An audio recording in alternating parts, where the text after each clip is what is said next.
అంత బలంగా ఏమీ లేదు అని చెప్పి.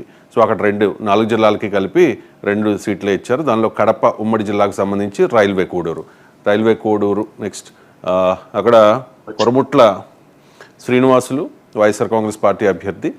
అరవ శ్రీధర్ ముందు యనమల భాస్కర్ రావును పవన్ కళ్యాణ్ గారే ప్రకటించారు, ఆ తర్వాత అభ్యర్థిని మార్చారు, అరవ శ్రీధర్ని ఇక్కడికి తీసుకొచ్చారు. ఇక్కడ ఎలా ఉండొచ్చు అంటారు? రాయలసీమలో ఖాతా ఓపెన్ అవుతుందా జనసేన పార్టీకి?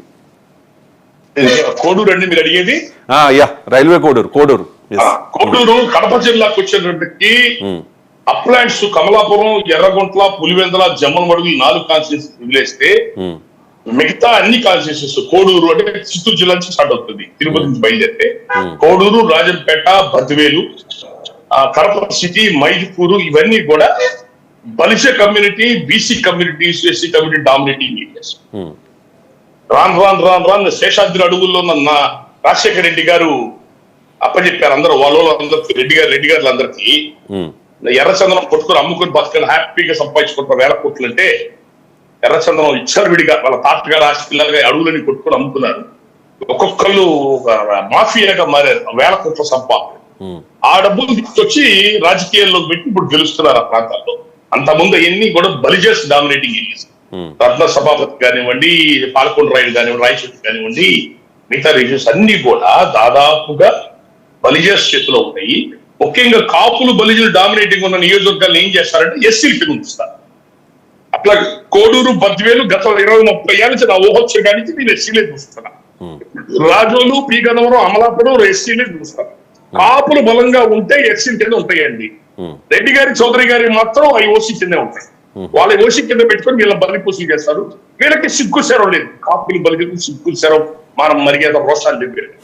అడగట సెంట్రల్ గవర్నమెంట్ కనీసం ఎలక్షన్ కమిషన్ సెంట్రల్ గవర్నమెంట్ ఎన్ని సంవత్సరాలు ఎస్సీ కింద ఉంచుతారు ఒక కాన్స్టిట్యూన్సీని, మార్చాలి కదా అని చెప్పని కనీసం లెటర్ కొట్టడం కూడా చేత కానీ దత్తమ్మలు.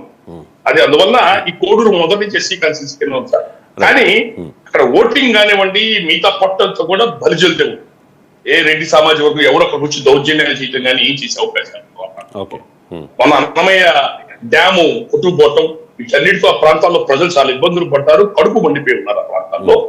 మొన్న కోడూరుతో వచ్చేటి ఆయన ఎవరైతే ఈ ఎమ్మెల్యే క్యాండిడేట్ ఉన్నాడో, ఎమ్మెల్యే క్యాండిడేట్ కి ఎవరైతే సపోర్ట్ ఉన్న వ్యక్తి ఉన్నాడో అతను సమ్ రెడ్డి, అతను వైసీపీ పార్టీలో ఉండి తర్వాత టీడీపీ పార్టీకి వచ్చాడు. ఆయన టీడీపీ పార్టీకి వచ్చి టీడీపీ వాళ్ళతో మాట్లాడుకొని జనసేనలో బీఫారం వాళ్ళు మన జనసేన క్యాండిడేట్ కింద రాడు, టీడీపీ క్యాండిడేట్ బీఫారమే మనం ఇచ్చామంటే.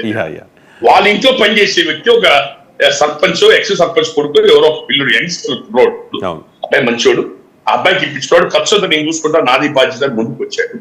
అది మొదట్లో కొంచెం ఇబ్బంది అనుకున్నాం. కాన్స్టిట్యూన్సీ ఓటింగ్ అనుకూలము కానీ మొదట్లో కొంచెం సరిగ్గా చేసుకోలేదేమో, ఇబ్బంది పడతారు అనుకున్నాం. కానీ లేదు, వాళ్ళు అమౌంట్ ఖర్చు కానీ మిగతా జాగ్రత్త చూస్తున్నారు. అలాగే తెలుగుదేశం పార్టీ క్యాండిడేట్ ఇన్ఛార్జ్ ఎవరైతే సమ్ రెడ్డి ఉన్నాడో అతను కూడా వాళ్ళ ఫ్యామిలీతో సహా అందరూ కూడా వచ్చి వన్ సైడ్ గా పని చేశారు.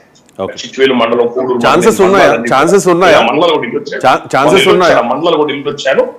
అప్పుడప్పుడే వాతావరణం అనుకూలంగా మారింది. 5,000 నుంచి 10,000 ఓట్లతో కోడూరు జనసేన గెలిచినా మన ఆటుకోవాలి. అంటే టఫ్ ఉంది అక్కడ, స్వల్ప ఓట్ల గెలుపు ఛాన్సెస్ జనసేన ఉన్నాయి. లాస్ట్ లో టర్న్ అయిందంటారా? లాస్ట్ లో టర్న్ అయింది. ఫైనాన్షియల్ గా ఖర్చు ఎన్ని కూడా జాతకాలు చూసుకున్నారు. టీడీపీ పార్టీ కేడర్ నాయకులు కూడా బాగానే అందరం కూడా కలిసి పనిచేస్తారు. రైట్. రైల్వే కోడూరు జనసేనదే మీ అంచనా అది. నెక్స్ట్ తిరుపతి